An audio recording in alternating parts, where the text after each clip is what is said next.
Ready to escape into a world of enchanting pixels? What is up, my peeps? And today we're going to be reading Cinderella from Disney's Treasury of Children's Classics. So, let's get into it. Once upon a time, in a faraway land, a widowed gentleman lived in a fine house with his only daughter. He gave his beloved child everything her heart desired. Beautiful dresses, a horse, a puppy. Still, he felt she needed a mother's care, so he married again, choosing a woman with 2 young daughters who he hoped would be playmates for his little girl.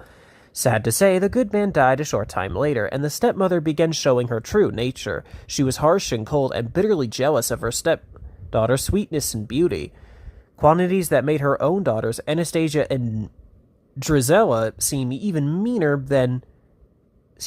and uglier by contrast. The stepsisters were richly dressed, but the poor girl was forced to wear a coarse plain dress and apron and do all the hardest jobs in the house.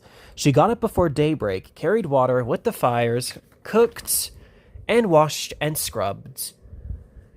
When she had done her work, she used to go to the chimney corner and sit down there among the cinders and ashes to keep warm. Thus she came to be called Cinderella. Her stepmother and sisters slept in beautiful chambers, but Cinderella's tiny bedroom was up in the garret under the roof of the house, where dozens of mice lived.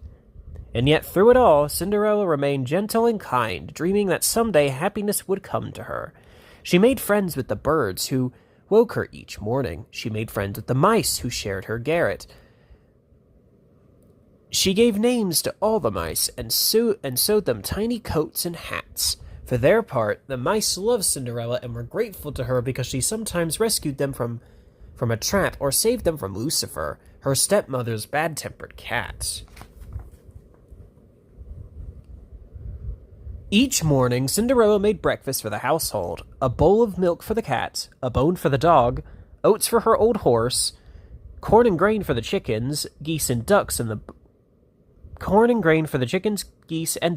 barnyard. Then she carried breakfast trays upstairs for her stepmother, Anastasia, and Drizella. "Take that ironing and have it back in an hour," Drizella demanded. "Don't forget the mending, and don't be all day getting it done," Anastasia scolded. "Pick up the laundry and get on with your duties," her stepmother ordered. "Scrub the large carpet in the main hall, wash the windows, clean the tapestries?" That's interesting. "Yes, Drizella, Anastasia, and stepmother," Cinderella replied, as she set about her tasks, cheerfully enough. Now it happened that on the other side of town, in the royal palace, the king and Grand Duke were talking. "It's high time the prince married and settled down," said the old king. "But, your majesty," replied the duke, "first he must meet a girl and fall in love." "You're right," the king agreed. "We'll give a ball and invite every young girl in my kingdom. He's bound to fall in love with one of them." When the invitations to the ball were delivered, Anastasia and Drizella danced for joy. "A ball! A ball! We're going to a ball!" they exclaimed. "I'm invited too," said Cinderella. "It says by royal command, every eligible maiden is to attend." The stepsisters laughed at the idea of Cinderella going to a ball, wearing her apron and carrying a broom. But her stepmother, with a sly smile, said of course Cinderella could go, if she finished her work, and if she had a suitable dress to wear. Laughed Anastasia. "If," Drizella giggled. All day long, the stepsisters were busy choosing gowns, petticoats, and ornaments to wear in their hair. All day long they talked of nothing but how they should be dressed for the ball. Meanwhile, Cinderella was kept busier than ever, for it was she who had to iron the full skirts, pleat the ruffles, and tie the ribbons into bows. When the carriage came to take the stepmother and her 2 daughters to the ball, Cinderella had not a minute to get herself ready. "Well," said her stepmother, "then you're not going. Oh, what a shame, but there'll be other times and other balls," and she and her ugly daughters swept out to the coach. Cinderella climbed the dark stairs to her room and gazed sadly out of the moonlit window at the distant castle. Suddenly, a light appeared behind her. Turning, she saw that her candle had been lit, and its glow hung a lovely party dress. Her friends, the birds, and the mice had made it for her as a surprise, trimming it with bits of ribbon and beads they had found around the house. In no time at all, Cinderella slipped into the dress, thanked her friends, and ran down the stairs. calling, "Please wait, I'm coming too." But when Anastasia and Drizella saw her, they were furious. "My beads!" screamed one. "My ribbon!" howled the other. "You're a little thief!" And they snatched at Cinderella's dress until it was torn to rags. In tears, Cinderella ran across the yard to the garden. There she flung herself on a bench and sobbed. "It's just no use. Nothing will help. I give up." But at that moment, out of the cloud of magic stardust appeared a round-faced little woman in a hooded cloak.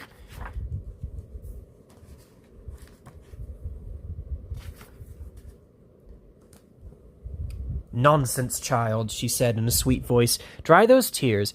You can't go to the ball looking like that."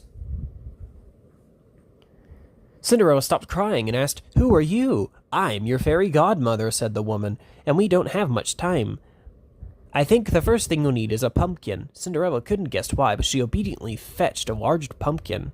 The godmother waved her wand over it and sang the magic words, "Sow-a-doo, a-meeka-cha-boo, da-bippity-boppity-boo." The pumpkin slowly rose on its thighs while its tendrils curled into wheels. In no time it had become a handsome coach. "Now," said the godmother, "we'll need some mice." Four of Cinderella's little friends scurried forward, and once again the godmother sang the magic words as she touched the mice with her wand. Four dapple gray horses appeared and were hitched to the coach. Then the godmother changed Cinderella's old horse into a proud coachman, and Bruno the dog into an elegant footman. "And now for you, my dear," said the fairy godmother, tapping Cinderella with her wand. Instantly, the torn dress became a lovely silken gown. Peeping out from underneath its skirt were dainty glass slippers, the prettiest in the whole world. As Cinderella got into the coach, her godmother commanded her, above all things, to not stay at the ball past 12 o'clock. For if she stayed 1 minute longer than midnight, the coach would become a pumpkin again. Her horses mice, her coachman an old horse, and her footman a dog, while she herself would be dressed in rags. Cinderella promised to leave the ball before midnight, and she set off joyfully for the royal palace. The ball had already started when she arrived, and the prince was politely bowing to the 210th and 11th young ladies. Anastasia and Drizella suddenly. The prince looked up and saw in the doorway of the palace the most beautiful girl he had ever beheld. Entranced, he walked past the sisters and towards Cinderella, took her hand and led her into the great hall among all the company. The king's son wouldn't dance with anyone else for the rest of the evening, and not a minute he would let go of Cinderella's hand. Her sisters and her stepmother, never recognizing Cinderella, wondered who the beautiful stranger might be. All the ladies studied her clothes and headdress and vowed to copy them the very next day, but the old king chuckled contentedly because his plan had worked. The prince had indeed found the bride of his dreams. When the palace clock began to strike midnight, Cinderella remembered her promise. "I must go," she cried in a panic, and freeing her hand from the princess, she ran through the palace, down a flight of stairs with the prince and duke in pursuit. One of her tiny glass slippers fell off, but she ran on and leapt into her waiting coach. The clock was still striking as the coach sped away from the palace. As it passed through the gates, the clock struck 12. Coaches, horses, and all vanished, and in their place was a pumpkin, some mice, a dog, an old horse, and Cinderella in her ragged dress. All that remained of the magical evening was one glass slipper sparkling on her foot. The next morning, the king's son had it proclaimed throughout the land that he would marry the girl who had lost her slipper at the ball the night before. He sent the Grand Duke to travel about the kingdom in search of the girl whose foot would exactly fit the glass slipper. The Duke tried the little slipper on every princess, every duchess, and all the court, but in vain. Finally, he came to Cinderella's house. The stepmothers in great excitement went to rouse her lazy daughters. "We haven't a moment to lose," she cried. "There's a chance that one of you can become the prince's bride if the glass slipper fits you." And she sent them scurrying down to the Duke with the warning, "Don't fail me."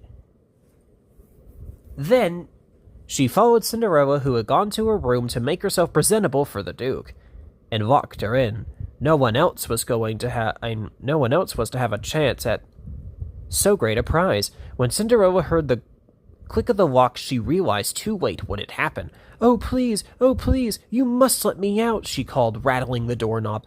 But her stepmother dropped the key in her pocket and walked away, laughing her meanest laugh. She did not know that two little mice followed her down the stairs, never taking their eyes off the pocket where the key rested. Meanwhile, Drizella and Anastasia were arguing over the glass slipper, each claiming it as their own. The stepmother watched as first Anastasia and then Drizella tried to squeeze a large foot into the tiny slipper, without success. She did not notice that two quiet mice were busily stealing the key to Cinderella's door from her pocket and carrying it away. The Grand Duke took the slipper from the unhappy stepsisters and prepared to be off with it into the next house. When Cinderella called down from the stairs, "Please wait, your grace, may I try the slipper?" the stepmother tried to block her path. "It's only Cinderella, our scullery maid," she told the Duke, but he brushed her aside. "Madam, my orders were every maiden in the land." The wicked stepmother had one more trick left. She tripped the Duke's servant who was carrying the glass slipper, and it fell to the floor where it scattered into hundreds of pieces. "Oh, this is terrible," cried the Duke. "What will the king say?" Cinderella reached into a pocket under her apron. "See," she said, "I have the other slipper." The Duke slipped it on her foot, which, of course, it fit perfectly. Thereupon, the fairy godmother appeared and touched Cinderella with her wand, and all she could see was indeed the unknown beauty who had captured the prince's heart at the ball. Cinderella was driven to the royal palace in the king's own coach. There, amid great rejoicing and the ringing of all the bells in the kingdom, Cinderella married her prince, and they lived happily ever after. And there's a pretty sweet-looking picture. And there's some history on this, actually, as well, which is kind of cool. So, yeah. So, I really do not like how big this book is. So, yeah, if y'all want to pause that, I'll try and get a good angle. Anyway, so yeah, if y'all want to pause and read that, I'm not going to read that because it'll make this video too long. But, yeah, if you want to pause that, so la fe, I guess. Is there anything? Oh, yeah, that. Okay. So, anyway. Don't forget to like, comment, and subscribe. Talk to y'all later.